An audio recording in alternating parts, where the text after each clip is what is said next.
In this video, let us learn how to divide the number 91 by 4 using the long division method.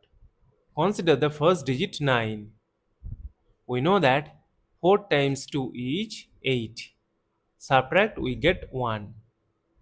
1 is less than 4, so we will bring down this number 1 here. Now 4 times 2 is 8. Subtract, we get 3. Now see that 3 is less than 4 and we have no number to bring down here.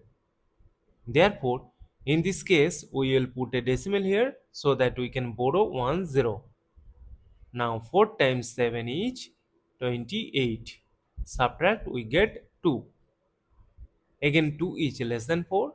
So we will again borrow 1 0 and we know that 4 times 5 is 20. Subtract, we get a 0.